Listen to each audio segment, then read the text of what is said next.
ایک صحابی فرماتے ہیں کہ ایک مرتبہ نبی کریم صلی اللہ علیہ وسلم نے ارشاد فرمایا کہ ممبر کے قریب ہو جاؤ۔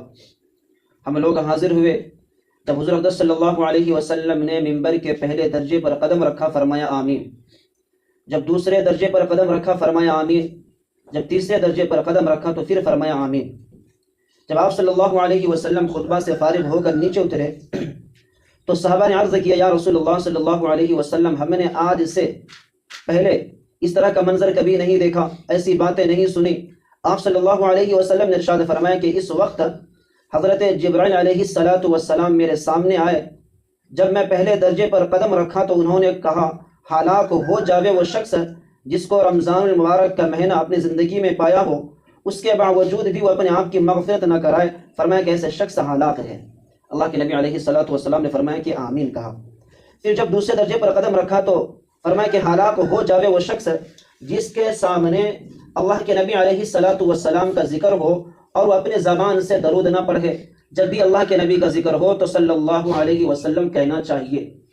تو ایسے جب انسان نہیں کہتا ہے، فرمایا کہ ہلاک ہو جاوے وہ شخص جس کے سامنے اللہ کے نبی کا ذکر ہو اور وہ درود نہ بھیجے۔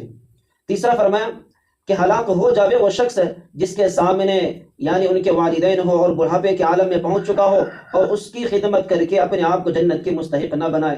تو فرمایا کہ اس شخص کیا ہے؟ ہلاک ہے۔ ایک حدیث میں آتا ہے کہ جبرائیل علیہ السلام نے 3 بد دعائیں دی اور حضور اقدس صلی اللہ علیہ وسلم نے تینوں پر آمین فرمایا، آمین کہا۔ اب ذرا تصور کرو یہ کتنا سخت اللہ کے نبی علیہ السلام کی اس امت کا تکلیف کو برداشت کیا۔ اس امت کا مطلب یعنی اللہ کے نبی علیہ السلام کو پہلے جنہوں نے ایمان نہیں لایا انہوں نے تکلیف پہنچایا، بعد میں ایمان لایا تو ان کے تکلیف اللہ کے نبی نے برداشت کیا، لیکن ان کو بد دعائیں نہیں دی اور ان کے بد دعاؤں پر آمین بھی نہیں کہا، لیکن ان 3 بد دعاؤں پر اللہ کے نبی نے آمین فرمایا ہے۔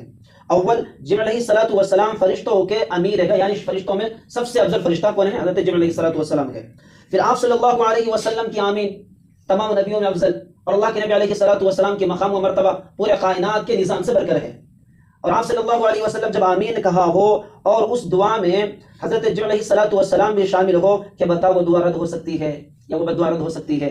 فرمایا اگر والدین آپ کے بڑھاپے کے عالم میں ہیں اس کی خدمت کرو، اور فرمایا جب اللہ کے نبی علیہ السلام کا نام کا ذکر ہو تو صلی اللہ علیہ وسلم کرو، اور سب سے پہلا فرمایا کہ اگر رمضان کا مہینہ ہے اللہ سے مغفرت کی طلب کرو۔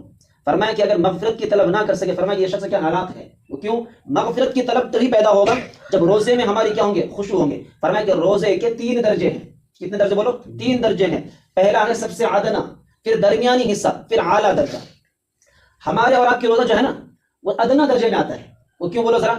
ہم نے صبح کیا، پہلے صبح صادق سے پہلے ہم نے سحری کھایا اور روزے کی ہم نے نیت کر لیا، اپنے کام